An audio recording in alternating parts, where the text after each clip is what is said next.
Hey, what's up, everybody? Jeremy Slate here. And guys, I'm very, very excited to bring you back to this week's version of the EMA Fast Tracking webinar. And guys, we have a special treat for you today as we brought back with us one of the top branding experts in the world, Chief Gravity Defier. He actually bought risingabovethenoise.com many years ago, which is brilliant. He's been featured in Fast Company. He's worked with Damon John on his latest book, and he's been everywhere. I'm very excited to have with me today David Brier. David, thanks for hanging out with me today, man. Absolutely, Jeremy. Always a pleasure, my friend. So it's always exciting to have you on, David, because I was mentioning to you earlier before we started this recording that I feel like I hear a lot of what you talk about in branding so much. I feel like it's like ingrained in my brain at this point, man. It's nice to have somebody out there that's kind of, like you say, rising above the noise of all that, BS out there about branding. Exactly. Well, there's a lot of fluff and there's a lot of kind of feel good stuff that isn't usable or actionable. And you know me, I like to eliminate the fat, the fluff, and I'll keep this very G-rated. I have other words for those kinds of things, but just say that that stuff doesn't belong in a conversation like this. We want stuff that people can use right now. Absolutely. And we're going to talk about, the vital role of expectations in building a multi-million-dollar company today. I'm really excited about that. But first, I want to talk about, for everybody watching this, that you actually put together an exclusive cheat sheet of everything that they need to know about what we're going to talk about today. But there is one caveat to that. They got to hang out till the end of this webinar to be able to get that link. So guys, you're going to want to stay around for everything you got here, plus that bonus content from David.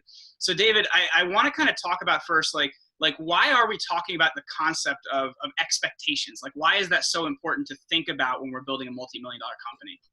Great question, and I'll tell you why that's so important. Here's basically what happens. We're in a culture. You hear about things in culture, you see trends, you see stuff on the news or media and this and that stuff. There's the idea, we've all heard the term, sort of this idea of like, well, I'm entitled to be like this, or I should be appreciated, or things of that nature, and da-da-da-da-da, which is very much a wrong direction.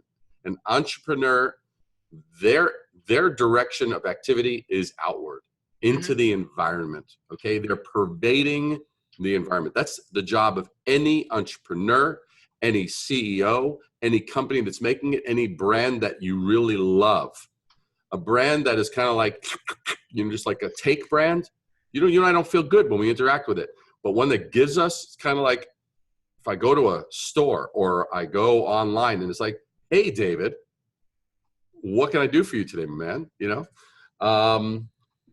that recognition factor. So what happens is the culture has gotten to a point where the expectations, people want to almost be people, businesses, employees, cultures want to be recognized for kind of just doing the usual, the expected. Now let's look at what that means. Let's break that down. That would mean, hey, our hours on the window say 9 to 5, and we opened up at 9 and we closed at 5. Now you met the expectations, but that's not something that's going to get a customer to go, wow, isn't that amazing? Okay, that's one example. Another example, you say, I'm going to go to this restaurant. I expect decent food. I expect the utensils to be clean. I expect the waiter or waitress to take my order. Those are decent expectations. Those aren't amazing expectations. Those are fundamental bottom line expectations. And if all those things happen, you may or you may not go back to that place. And that's the difference. The great brands of today, the ones that are making millions and millions of dollars and have the loyalty and the repeat business of an incredible customer base, what they do is they realize those bottom line expectations, those are not the finish line. Those are the starting line. Opening up at 9 o'clock, I sure freaking hope so. Food tasting decent, I sure freaking hope so, okay? Looking at the table was clean when I got to it. I sure freaking hope so. That right there is a simple, great barometer. This will be one of the things that will be on the cheat sheet. is the factor. If you can basically have, what are the things that we offer? And you go, okay, we offer this, we offer this, we offer this, we offer this. Now, if each of those things are, if you can basically say, I sure freaking hope so. Our bathrooms are clean. I sure freaking hope so. That's not a reason to come back. That's not some great attribute.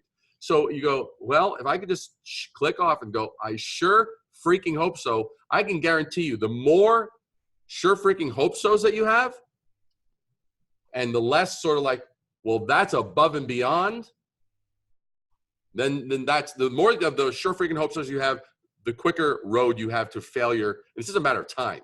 It's just a matter of time.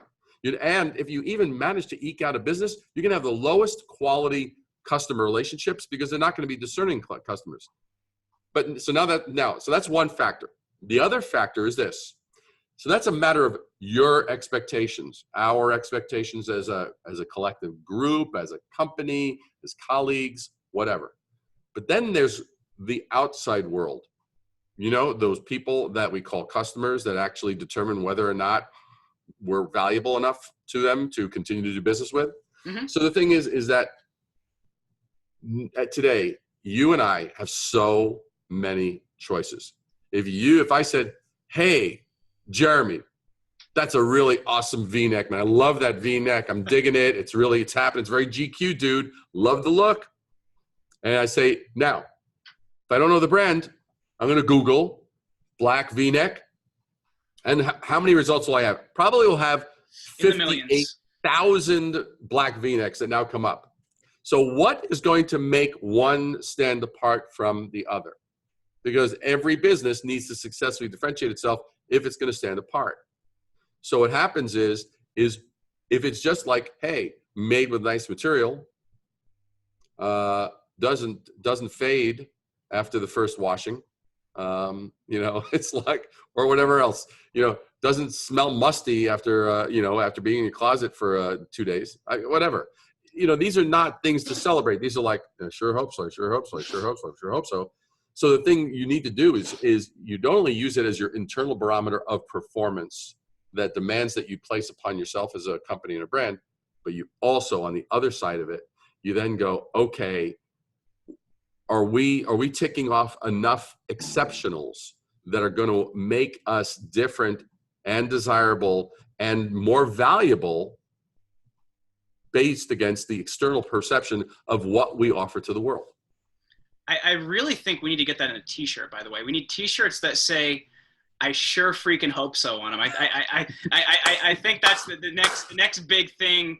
I guess that goes in line with that other one you have that says legalize marinara too. So we need I sure freaking hope so t-shirts. So here's the question I have for you, because I feel like we hear that and I get what you're saying, but I feel like, how do we establish that baseline, right? Like, how do we establish what the baseline of I sure freaking hope so is, so that we can go above and beyond that? Because I think a lot of times as business owners, we're kind of stumped there. Like we're like, okay, well, this is what's needed and wanted. I'm going to deliver it. Cool. But like, how do we kind of establish that baseline and go from there?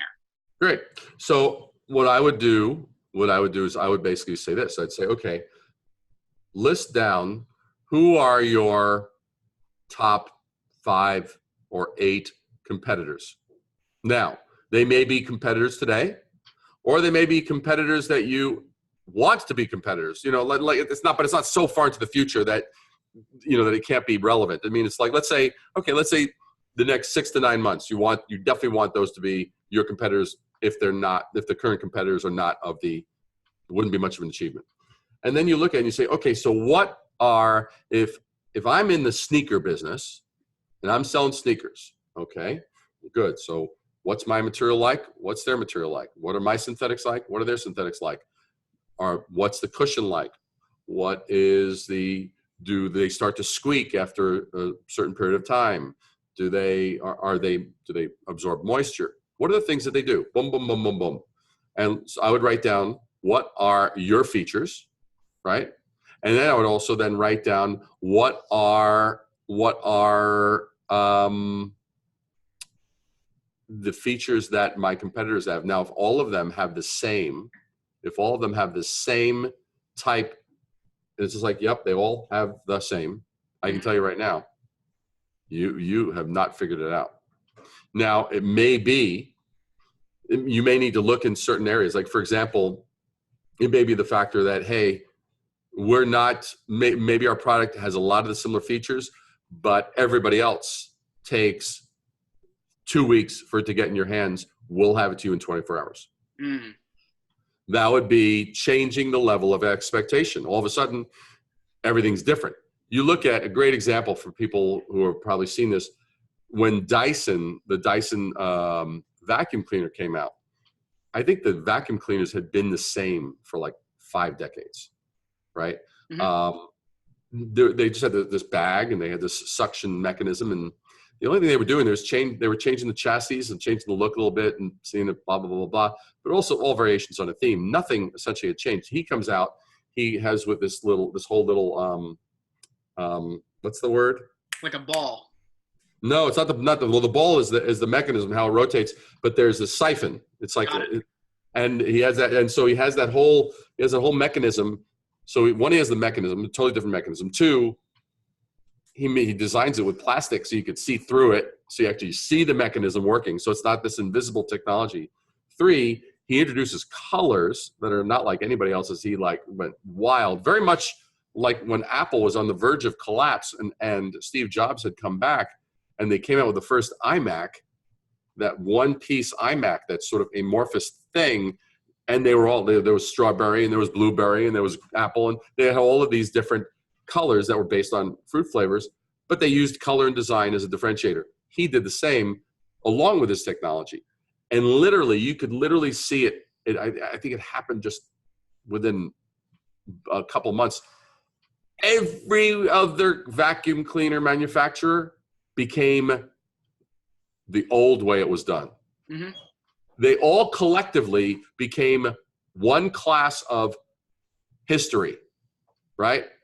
And that was an amazing achievement on his part, but he changed the level of expectation. He could have gone, well, because you want to know, are you doing something incremental? Are you just doing a little incremental shift? Or are you going to do something that's like a very noticeable change? Like, because I always find that asking the question, why not, is a very powerful question. Well, we do blah, we do blah, we do blah. And I tend to have this little red flag that goes off when I start hearing, well, blah, blah, blah. And usually you could see it. It's kind of delivered in an unthinking way. It's almost like automatic. And you're going, wait a second. That was said way too quickly without any thought to the outcome. And you go, there's something very wrong here, man. And that's where I start to go, why is that? Why are you saying that that's the way it has to be? So I challenge convention in that way. I look at, if I hear anything that sounds a little too quick, and because I also am asking in the back of my own mind, I'm going, who's this best serving? Is this best serving the company because it's more efficient, or is it best serving the customer because it's more valuable? And I'll always lean toward the side of providing something that provides the customer more value. If I have to work harder to achieve that, that's what I got to do. And you're always going to find when you're changing things up, you're going to end up working harder. And maybe for a little window of time until it becomes routine, which I mean, like, for example, this year I started the 1 Minute Wednesdays. And when I started that for a particular reason. And people are digging them, people are loving them, and it's now become part of people's weekly routine. It's like, oh, Dave's going to have the thing on Wednesday. And when I first started doing it, I was like, how the hell am I going to freaking come out with content like every week, And then on top of that, I've even added, which I know you've been following, this Alexa thing. I mean, I now have 5 days a week. So all of a sudden, I'm looking at these things, and I'm like, it's become the new normal. Sometimes introducing something new is going to become a little inconvenient. It's going to disrupt things. It's going to kind of make things a little not quite the way you've always done them. Mm-hmm. All of a sudden you'll find, now it's like, I don't even think about it. It's like, get it done, out, bump. It's effortless. It's funny, as you mentioned that, I can't say her name out loud, otherwise she will light up and start talking to me, the device you just mentioned. So I think it's kind of interesting because this brings up a few thoughts for me recently. We had Andre Sizov came up here to New York and did a talk about sales and how one of the big things that we we see wrong is people are talking about feature benefit, feature benefit, feature benefit, but they're not considering how it's going to be used. Yeah. And that's a huge idea and expectations. And it's also like something you mentioned, how you were doing the 1 Minute Wednesdays and things like that. You know, something we brought into our own business is we started doing a Facebook group, or we did training calls every week. We brought all of our clients on through a training course rather than just what they expected, which was, you know, PR bookings and things like that. And it actually creates a ton more value for the client. So I guess if we're looking at it in this way is we want to think of giving more than what's expected, but how do we portray that in our branding the right way so that we actually communicate that to somebody so they can receive that and get what we're trying to explain to them? Sure. So that's a very, very good question. And it's actually very perfect because you don't want to take something internal, create this great machine and have the world not discover it. Mm-hmm. That would be a horrendous state of affairs. So the thing is the same principle is applied. You go, okay, we don't want to do the same thing, right? We don't want to do the same thing. Now we don't want to be seen the same way. So now we're applying the same principle, and now we're going, okay, so we're going to export this to the world. Now let's go back to our prior example. Competitors. You say, okay, well, who are our competitors? List them out. List out your 5 or 7. And say, well, what are they saying? Okay. Because what they're saying is going to be, the amount of overlap is absurdly high. Mm-hmm. And I think it simply comes down to the fact that people, I think, just sort of have a knee-jerk response of, really kind of just, oh, that inspired me. I saw that. We'll do our own variation of that. And they kind of copy. And so, and it's not, I'm not talking about plagiarism, which would be even about the worst form of copying, but you might see something and be inspired by it, which that's always happening. But the thing is, if you say, hey, and I'll just give you some examples. If you say, hey, you know what? We have knowledgeable staff. Sure freaking hope so. You say, we really care about our customers. I sure freaking hope so. And you go, or if you're in the food business, we have fresh produce. I sure freaking hope so. And so in other words, you look at these things and you have this whole list and you write them down. So you're going to have a whole bunch of, I sure freaking hope so's. That's one way of looking at it. The flip side is going, okay, how many of our competitors are stating the same or similar promises or values? And if you have a lot of that, trust me, you're being seen in a different light. You're being seen in a different way. Will not occur as a result of telepathy or good karma. It ain't going to be happening. I mean, the greatest and most successful entrepreneurs and companies, they hustle. They're all in. They are all in. They do the work. They don't wake up and have a luckier day than you or me. Okay? They just don't. I mean, and if they do have a luckier day, you know how that luck happened? They worked their butts off for it. They pushed and they hustled and they got in front of enough people and they made their differences known. They made their values known. And that's where it comes into play. So you want to go, okay, meeting expectations. And this is kind of like a little soundbite that I've used in the past, but I've been known to say meeting expectations is a death sentence. If you simply meet the expectations, if you meet the expectations in terms of internal performance, that's a death sentence, because you're just going to have a whole bunch of, I for sure freaking hope so's, and no one's going to become loyal to you if you have a whole bunch of I sure freaking hope so's. And then same thing in terms of your message out in the world. Again, you don't meet the expectations. It's like, well, we expected them to promote and they're promoting. Wow. Right? So that's really the stuff. You don't ever want to just meet what is expected. It is a death sentence. I am not overstating it. I mean, there's more businesses that just die from the lack of any initiative, a lack of any follow through, a lack of enough hustle, and a lack of willing to challenge well, why is everyone doing it that way? And is there a way that we could up the game? Mm-hmm.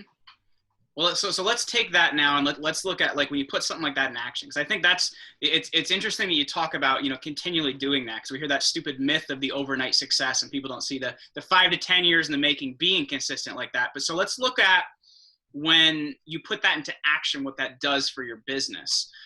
Because one of my favorite things to do, and it's probably something you do as well, is I set up different Google alerts for my company name and my own name in quotation marks. So when people talk about me, I'm actually finding that. And I'll do the same thing in Google search. So you can actually find when people are responding to you in this way. So like when you put this into action, like what do you see happen for your company, especially out there in the online space? Yeah.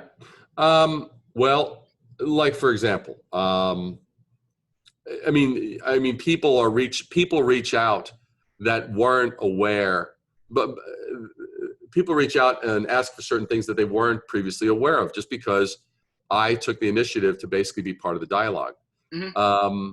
I used to have the idea some years ago that, I mean, I was building up my email list, and I would have the idea like, maybe once every 4 or 6 weeks, I'll send something out, you know. And it was, I don't know, I had the whatever the idea, where I don't know where it came from, that doing it more would be, whoa, overstaying my welcome. And then as I looked and I started to see how key influencers, successful authors, successful entrepreneurs, successful thought leaders, people who are making an impact, they had a much more constant presence. And I was like, well, how are they doing that? And it was consistently providing information that was useful, information that was valuable, information that helped the listener. One of my sort of unspoken rules that I apply is I make sure that at least 80% of what I put out there is about you and about your problems, your goals, your aspirations, your benefit.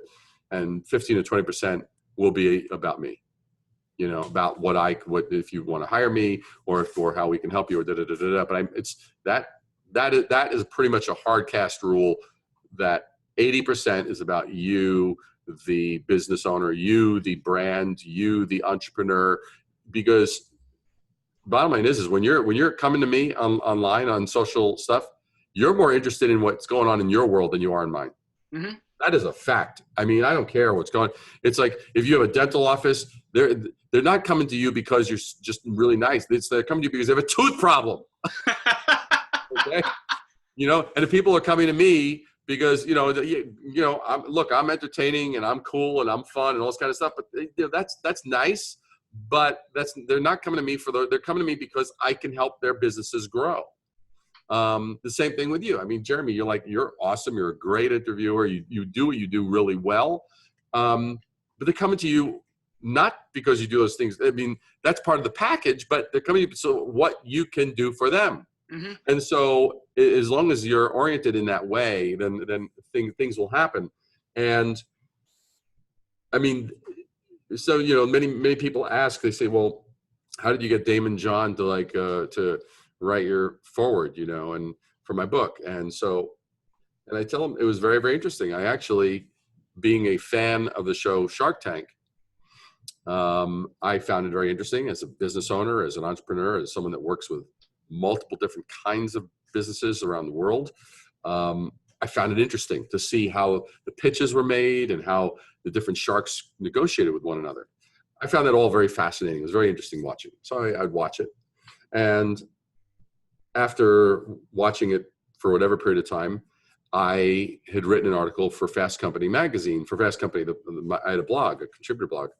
And so I just basically wrote like the 4 qualities that I saw, that what were the pitches that made it? What were the ones that worked and why? And so I simply did it because of my interest and my passion. It was just my observation. Well, Damon sees the article and he tweets, "This is the best article ever written on Shark Tank ever." Wow, that's pretty awesome. And I was like, of course, I jump on the line. I'm like, awesome, man. like, thanks, dude. And he was like, oh, and Damon's a very, very, very gracious, super gracious guy. And he actually, like myself, from Brooklyn and Queens. So we have we're about 10 years apart in age, but we follow a similar where we grew up. And anyway, and then just kept in touch. And I just sort of would say, hey, man, you know, I'd love to do a thing on this. Da, da, da. And he appreciates it. He's very gracious, very appreciative. And that's how it happened, because I was giving. Mm-hmm. I was doing something that I was interested in as a business owner that I thought others would get value out of. I wasn't mm-hmm. saying, hey, let me tell you my idea. I didn't turn it into a self-puff piece. Mm-hmm. I actually made it something to be of value to the reader. And some people are like, well, how do you do that? How do you do that? How do you do that? And I've had to shut down some doors, because I would have people approach me and say, hey, you know, can you get me in touch with so-and-so? And I'm like, do you know how often I get hit with that kind of stuff? And I know the higher up you get on the ladder, whether you're dealing with Damon or Gary Vaynerchuk or this one or that one, the higher you get up, the more those guys are hit with that kind of people. Are just like their pitch is going to be the one that's going to somehow be unlike everybody else's request. You haven't even known this person for 2 minutes yet. Okay. Only 120 seconds has passed by, and you don't it's like anything. You don't give before asking. You know, that's a stable thing. Give before asking. And it's funny because you mentioned Gary Vaynerchuk, and that's the big thing. His book, you know, jab, jab, jab, right hook is about. It's about giving value, and then asking for something. So I know even in our email marketing, that's something we try to balance out, is like what we're giving several times a week before we're asking for something. And I think that's really, really huge to be looking at in that way. So I guess the thing I would want to ask you then is, you know, you have your finger on the pulse. You're observing everything in this space. Who's doing this really wrong right now, and who's doing this really right, in your opinion? Well, I just published something today, and I'll tie it to this because I think it's relevant, and I think enough people watching will actually have experience for it to be meaningful. Like today I spoke about Best Buy. Like, to me, Best Buy is a transactional brand. Now, mm-hmm. what I mean by that, for those that aren't familiar with that term, is that means that it's a place where you come to buy stuff. You come in and there's all your laptops all in a row, all your cameras all in a row, all your video cameras all in a row, all your dishwashers all in a row, all your TVs all in a row. It's like, okay, so you're just going to go down, you're going to read the thing, you're going to look at the price and say, which one do I want, blah, blah, blah. That's a transaction relationship. That's very different. And I remember when it was, what was it? Oh, like Toys R Us just went out of business, right? Mm-hmm. So Toys R Us, they blew it. They blew it big time. Now, Toys R Us, even in just name, had a lot of brand equity, right? Now, they blew it. They completely blew it. They were based on a transaction basis. You go in and you find whatever toy and you buy it, and that's it. It wasn't like FAO Schwartz in New York City, where it's like an experience. It's like, whoa.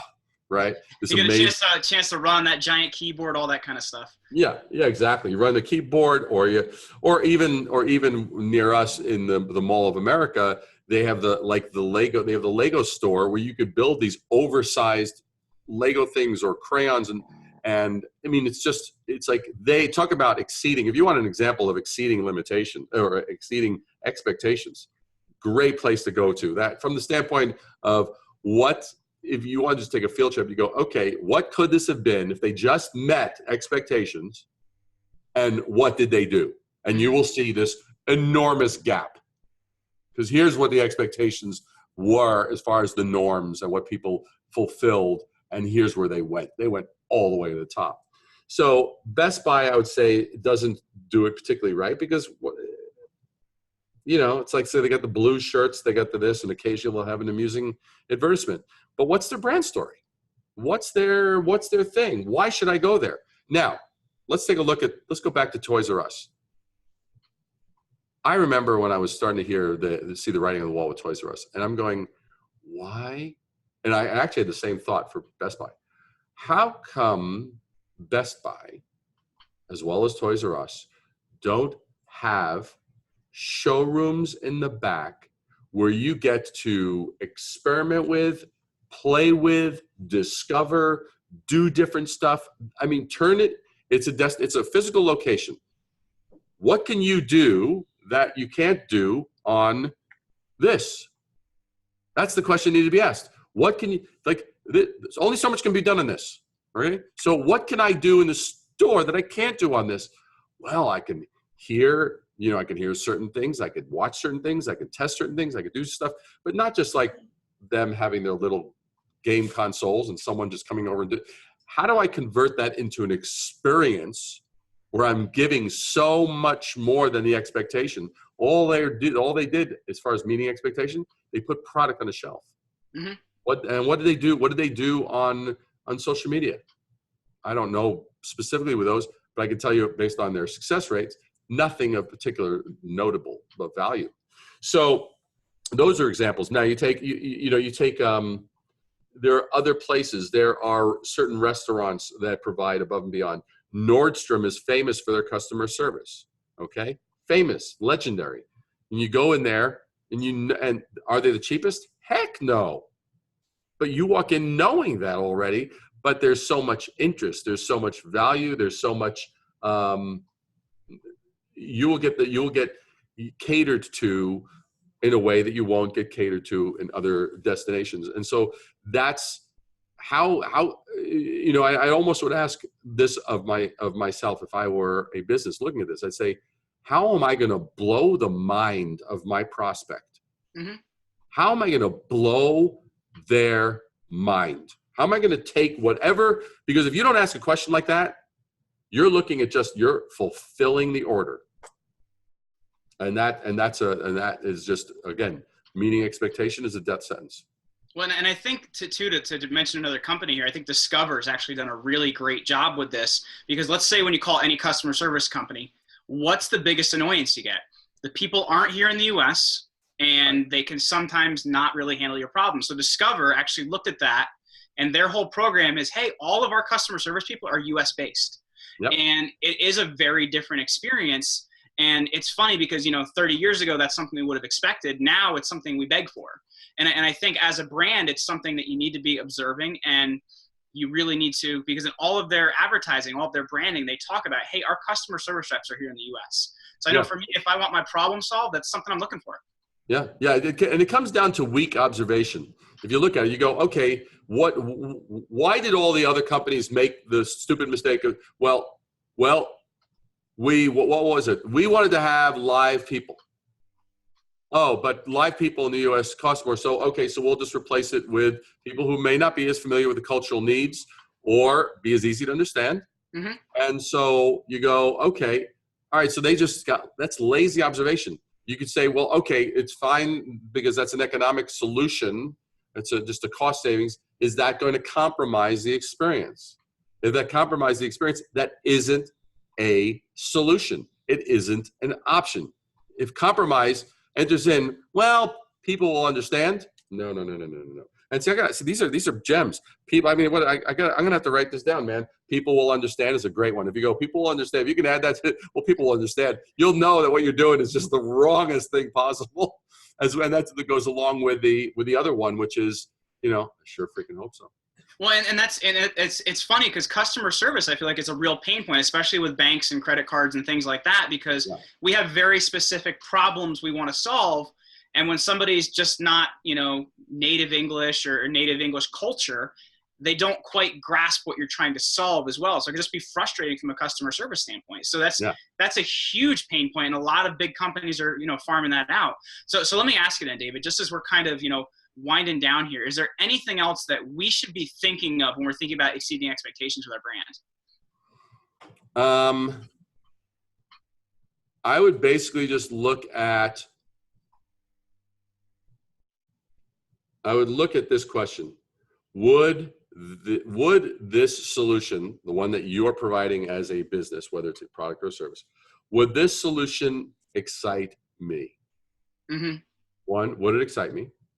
As a recipient of that, not as a giver of that, but as a recipient. If I went into a store or online or wherever it was, or deal with a company, would the solution that I am providing to others, would that excite me as a recipient?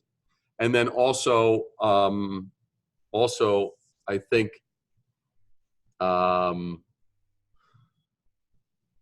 does this help to differentiate me amongst others that are providing a similar product or service? Does this successfully differentiate? So does it excite me, and does it successfully differentiate me? And if you can answer yes to both of those, you're on the right path. Well, and it's funny because I think like in the digital space at this point in time, in some ways it's harder, but because we've become so digital and so automatic, it's actually a little bit easier in some ways too. Because I know my wife just bought some, we're having a baby in a few months. She just bought we're having a baby gift for her mom to kind of be like, hey, look, we're having a baby. In that, the person on Etsy actually wrote her a handwritten thank you note. And that was how they stood out. It's those basic things that don't occur anymore, that it doesn't have to be this crazy thing. Actually, some of those basics that don't occur anymore as a brand can actually personalize you. Absolutely. No, what you're saying is completely true, because I actually had a client that was completely online based, providing party favors, like complete and parties. They would send an entire party in a box, totally personalized with all the names, everything. It was a great service. and they were like, how do we leverage our brand, this, that, the other, and da-da-da-da-da. And so after that was done, and they started filling up literally, because they would start having 2 to 3 UPS trucks that they would fill up top to bottom with their shipments every day. They said, how do we now elevate it? I said, I want you to, after 7 days, I want you to handwrite a note. We designed a really cool card. And I said, in the card, I want you to write it. And they're like, oh, you mean like send out an email and like as a follow-up? I say, you send out an email, I'll break your fingers. I said, no one takes the time to actually write. And I want you to put on a stamp, and I want you to handwrite the envelope. They're like, what? I said, I understand people will get writer's cramp, but just work it out. I mean, whether you can only handle 70 a day, 80 a day, 100 a day, whatever it is, you figure it out. And so that, 7 days from when they actually were shipped their stuff, you just have that as a daily thing. That's part of your thing. The amount of response they got back was off the charts, because again, like you said, no one does that. So so that fulfilled those 2 things we just said. 1, it exceeded the expectation level. And 2, it was different. So it did both. And it's fantastic. Absolutely. Well, David, this has been really awesome today. I know we promised people something in the beginning, and they hung out to this point to get that. So, you have a free cheat sheet for them. Where can we get that? Well, I know that we're going to be having a link, right? We're going to be having somewhere, wherever there, probably somewhere down there. So there's going to be a link below. I'm going to leave you with the techies, those to pull that detail together, but it will be there and live, so that way you can retrieve it, or it will be sent to you one way or the other. It will be done, so we fulfill that promise. Because obviously at this point, you're probably saying to yourself, I sure freaking hope so. And that's the other question I have for you. When can we expect the Shopify store to pop up selling those? I sure freaking hope so t-shirts. I don't know. See, what I want is, I want a little bobbly head that, like, when you tap it on, it goes, I sure freaking hope so. I mean, I would just like to see something like that. It would be awesome. It's just like, when you do something stupid, bam, I sure freaking hope so. That would be fantastic. Very cool. Well, David, thank you so much for joining me today. Oh, absolutely, man. Thanks for having me. And I want to thank everybody that stuck around through all this. This is going to be great. The cheat sheet will be incredibly powerful for you. Put it to use. Use it, and you'll find that these tools, these are based on the 4 conditions of exchange by L. Ron Hubbard, and you'll find that these are really powerful, powerful tools, and that will give you an incredible opportunity to grow and thrive and succeed like never before. Absolutely. So we're going to make sure that each one of you that hung out to the end here do get that cheat sheet. So guys, this brings us to the close of this week's fast tracking webinar by the Effective Management Association. Thank you so much for hanging out with us, and I look forward to seeing you again in 2 weeks. Awesome. We're good? Good. All right. That was awesome. It's so funny because we really